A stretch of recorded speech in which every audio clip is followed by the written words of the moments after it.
Well, a little bit of everything. You know, I think what Paul has shown coming in here is why he's had the career that he's had, the longevity that he's had, and you know, the reason he's going to be a first ballot Hall of Famer. He's brought all those things here, not only what he can do on the floor, but his leadership in the locker room. His fit with this team has just been perfect. The cohesiveness is always an important factor in my mind that you have to be a good team. It's just not based solely on talent, and those are the things that Paul has brought here. And right from the start, you know, it almost seems like he's been here more than 18 games or whatever it is that we've played, and he's just stepped right in and been part of the group and been an instrumental part of the group. How would it make your life a little bit easier? Sure, anytime you're playing with quality, not only a quality player, but a quality person. You know, I don't know if people always understand that. That goes a long way, and yeah, absolutely, it makes it easier for a coach when you don't have to worry about those side factors that crop up when you don't have that. How important are his intangibles to helping you guys get to the next level? Well, I think they're very important. You know, that was a big step for us last year. I think the ability that we have surrounded our young guys with quality veteran guys, and we lost a couple of those guys last year, and we were lucky enough to pick up Paul. That fits right into that thing that I think is important for a team, to have professional people. The more professional people you can have around young guys, they learn to do things the right way, and obviously Paul does that. What does it say about a superstar who's willing to fit in? I mean, there's reason why he is who he is, because he does those things, and he's willing to accept a role as his career has moved on, and that's why he's still playing. That's why he's still a factor on whatever team he's on, and those are the main things, really. Another former Celtic that you have is Chris Humphries. Could you talk a little about what Chris? He's been great. You know, we wanted to get a little bit more size and bodies up front, and we were able to do that with Chris. Chris is a guy that whether he's a starter, whether he's coming off the bench, whether he's not playing, he's always ready. You know, he's going to go out there and play hard. He's going to rebound the ball. And do the things, you know, he's a player that knows his limitations, and he stays away from things that he can't do, and that's been a big plus. Is Paul's mid-range game a thing that you're seeing less and less in the league?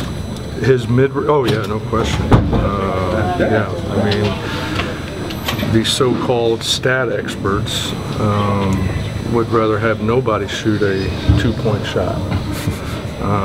And that's lost. And if we got a good mid-range shot, we're going to take it.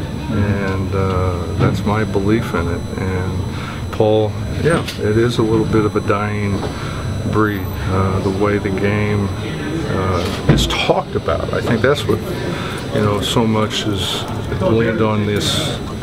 The stats of, you know, the bottom lines is wins and losses, and if you've got a team that shoots mid-range shots, then you better shoot mid-range shots.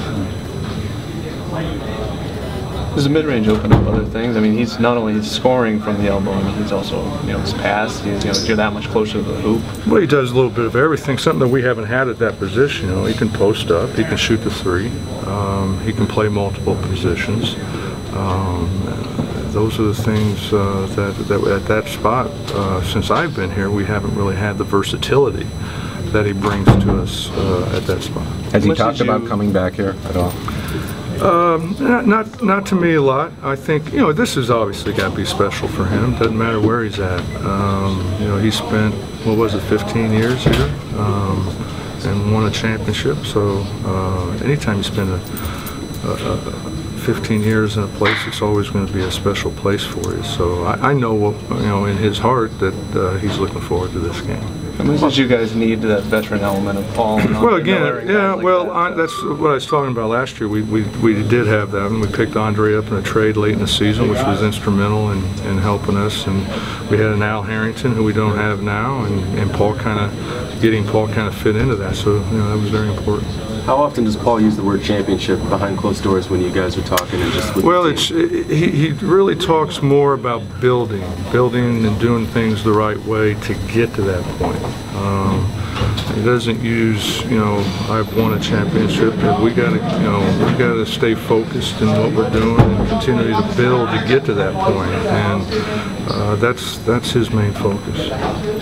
Randy, how have you guys dealt with expectations? Last year, you guys kind of came out of nowhere, but now there's expectations that you guys are going to compete No, with. I mean, it is what it is. I mean, we just have to focus on what we have to do. You don't. I try to get these guys not to worry about outside influence. I tell you what, as a coach, you'd rather have great expectations than expectations of not doing very well. So that's kind of how we've handled that. Is it pleasant? I mean, do you smile sometimes to see how the plan has come? It's been slow, but the plan has come to fruition. Yeah, no, it has. In 2.5 years, we've come a long way. You know, when I first took over, 8 of my top 10 players were 2 years or less in the league experience, and that's usually career suicide. And you know, we had to pick and choose, you know, 3 or 4 young guys we wanted to move forward with and make moves to bring veteran guys around them, and we've been able to do that, and I think that's why we've had the success that we've had. It seems like to be able to bring a guy like Paul and Chris, who say they want to come to Washington, that probably wasn't the case 5 years ago. No, Players want to come. definitely wasn't. It's all about winning in this business. Trust me. And you win, and there's a lot of things that change, and people want to come. How important has it been, selflessness been? Excuse me? Selflessness. How's it been? These guys just seem like very unselfish, willing to play different roles. That's how we have to play.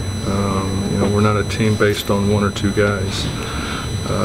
We're a team that I think that's why we're up in assists in the league, and we usually have 5 or 6 people in double figures, and that's how we have to play. You know, we're an equal opportunity team, and we've seen that throughout the first 18 games of different guys stepping up.